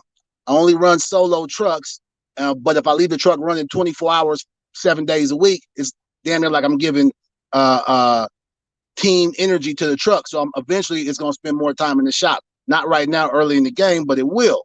Right. And I'm gonna spend more money on fuel when I had a battery operated APU, which would require no fuel, not even the gasoline APUs. It was battery operated. So they told me take it or leave it. I took it, but I think I should hit them up in court and tell them that they didn't give me what I paid for and try to wiggle. What you think? So with them still, so you're still paying. So you ordered this truck to come with this EPU, and it didn't come with the EPU, but they're still charging you as if the EPU is on there. Right. Okay. So have you discussed with them and say, hey, okay, listen, I did take it at the time because it was a truck shortage, but I am paying for an EPU to be on here. So either one or two things, either I could bring it by the shop, you guys can install an EPU on here that is supposed to be on here, or if you guys are not willing to put an EPU on here, then we need to renegotiate the contract and minus off of the balance what is owed as far as these trucks being without EPUs. So they were willing to drop off $100 a month because the APU costs about $10,000 and it's a 5-year lease. And so they were willing to drop off $100. It comes out to be somewhere close to about the $10,000 mark after the 5 years. But I want them to drop even more because now I have to factor in additional fuel costs for my truck because now I'm running more fuel when I was expecting to be running on a battery operated APU. So they refused to drop any more. They said, look, brother, there's a truck shortage. You can wait till next year and try to get another truck when everything starts opening up again. Or it was like too bad, too sad. But I'm running a business. I got drivers. As a matter of fact, I need more drivers. I ain't gonna plug my information on here without permission, but I need some drivers, and I'm paying pretty decent. But on the West Coast, But the fact is, I feel like I got taken advantage of, and I'm thinking, do you think I should press the issue on trying to take it to the court and see if I can get them to either, nullify this situation or tell them I'm taking punitive losses? I know you're not a lawyer, but tell them I'm taking punitive losses because my business was expected, and we have an actual contract. It was what I had built out. I signed the build out exactly the way it was supposed to be for the price that it was supposed to be, and they're willing to knock $100 off, but I don't think that's really meeting my needs, man. Right. So what you think, man? Like you said, I'm no lawyer, man, but if I was in that situation, I think that you're probably going to spend more in lawyer fees fighting this situation than if you were to just say, hey, you're going to chalk it up to the game. These are just the two trucks that, it's not going to have APUs. I know it's going to cost you more in fuel, or you can either, maybe turn them back in and say, hey, I'll just wait till these trucks come up. But then if you turn them in, then that means you're down 2 trucks and now you lost 2 drivers, right? So I think it's going to be a tough cookie to crumble in court, just for the simple fact that I think the judge will probably look at it and be like, okay, well, we see where the dealership said that they will knock off the value of what this APU costs. And I do hear your argument where you're saying that this will cost you extra amount of monies, but they have deducted this from the sale value of the truck.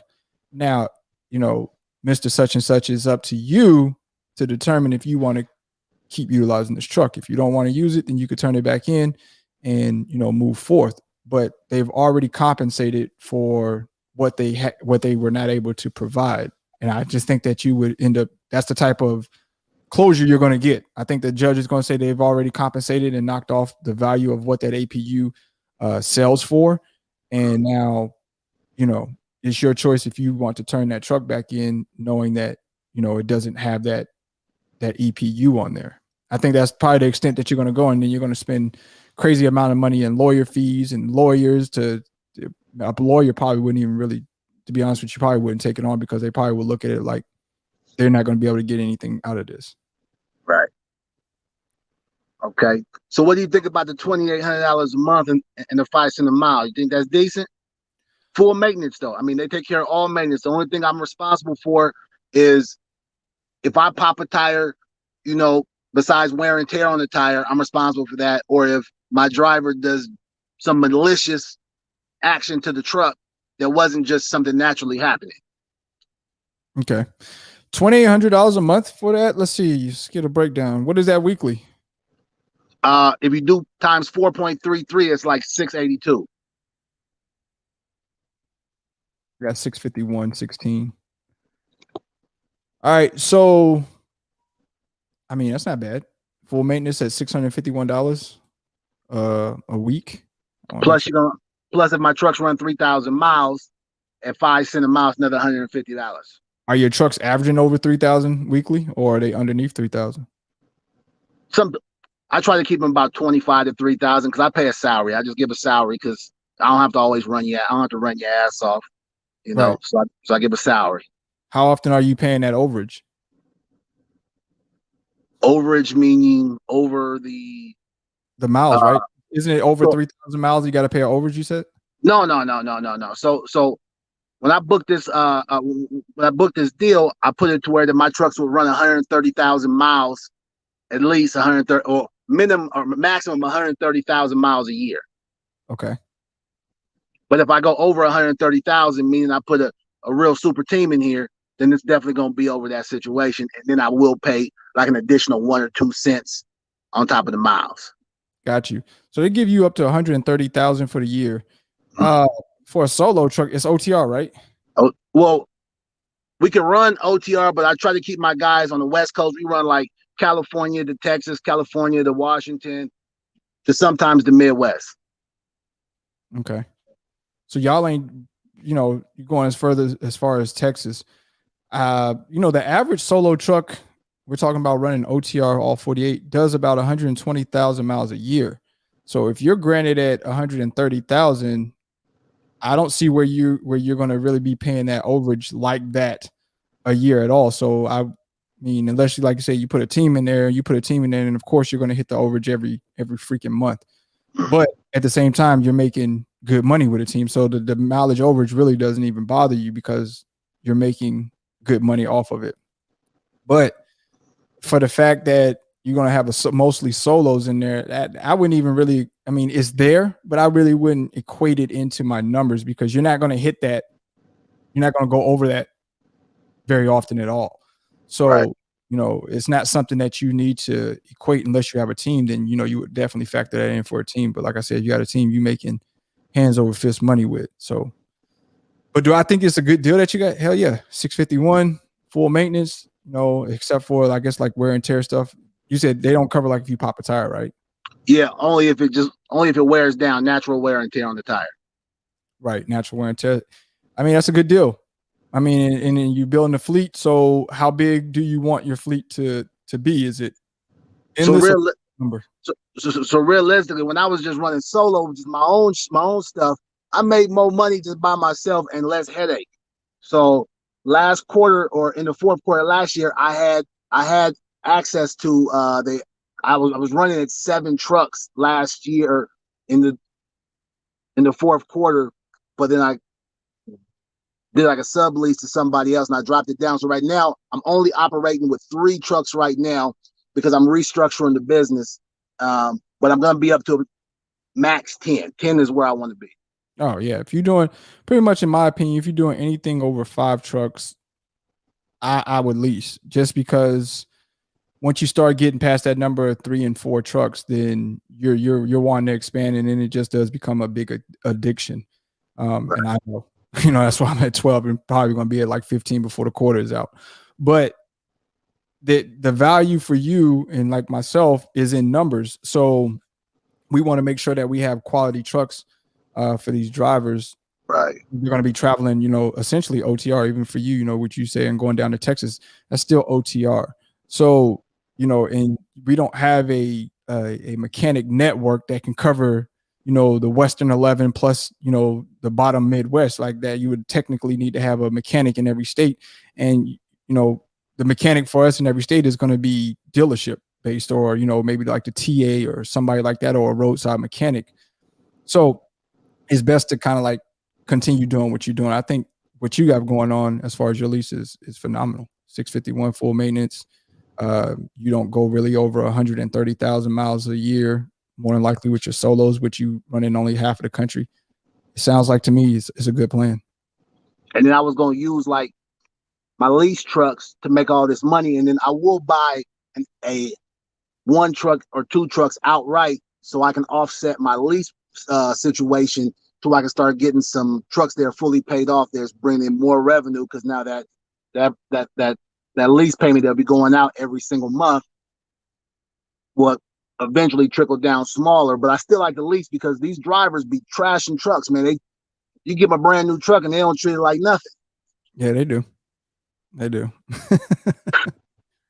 Yeah. But that was all I had though, bro. I didn't even think I was gonna get on, man. But it's good that I got on. I wanted to shoot my shit, man. Thanks for engaging with me. And I feel a little bit better because you in the lease game like I'm in the lease game. And if you think I got a good little run, I ain't got no mentor, bro. I built this all from just reading, watching, and thinking, man. There you go. Most people, man, they got somebody to lean on and ask, man. But God gave me everything that I got inside my head, inside my heart. And I was listening to Eric Thomas. He said you don't got to be great to get started, but you got to get started to be great. That's so fact. everybody got to start from somewhere, man. And I said, happy Juneteenth for everybody out there, and happy Father's Day. Facto. Big ups, man. Appreciate that, man. Hey, Mr. Thomas, I appreciate it. Don't be a stranger around here, because more shows to come. We're going to be talking about fleet building. We're going to be talking about hiring drivers. So, and those shows are coming actually next week. Those podcasts are coming next week. So make sure that you chime back in, man, and don't hesitate to give me a call. We can always chop it up on this podcast for sure. I appreciate you, bro. All right. Thank you, bro. Be safe. You too. All right, fellas, ladies, dogs, cats, birds, and babies. That will conclude our show for today. Thank you to each and every caller that called in, added great value to the show. Shout outs to everybody down in the chat, helping everybody out. Remember, over here, this is about each one teach one. Everybody taking a lesson from a chapter in the book. Everybody teaching is always great. This is a school setting, class setting. We don't like to play a whole lot of games over here when it comes to people that want to come over here with the foolishness. My moderators are assassins, and they have gotten orders to we don't put people in timeout. We block. Okay. We're not playing any games over here. Once again, this is a classroom setting. We're not a daycare. We're not here to put you in timeout for 30 seconds. We're here to, if you interrupt or you disrupt the lessons, you will be kicked out of the session. Okay. Not only just the session, but forever. You will not be able to comment or speak again.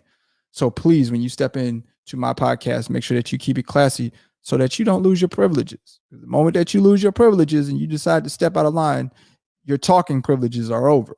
Okay. And you just will be able to watch, and then you can make sure that you hit the thumb down, because I know that's where those are coming from. Those are coming from people that I've either blocked, they can't speak. So that's their way of speaking. But what they need to realize is that you've given me a view and you've given me interaction, and that's all I ask for. All right. Listen, y'all have a great weekend. Happy Father's Day to each and every one of you fathers out there. Make sure that y'all tell y'all father, if they're still living, happy Father's Day. If your father has passed away, make sure that you do send a blessing up there to him. Let him know that he is still in your heart and you still do think about him. All right. Fathers are important. Whether America believes it or not, fathers play a major role in their children's life. Fathers play a major role in their family. All right. So to each and every one of you that is a father, enjoy your Sunday for Father's Day. Me, I won't even be home for Father's Day on this Sunday because I do have to attend to some work related things by getting one of my trucks up to Chicago. So I'll actually be driving Sunday. But to each father out there, salute, man. Take care of your children. Your children love you. They are a reflection of you.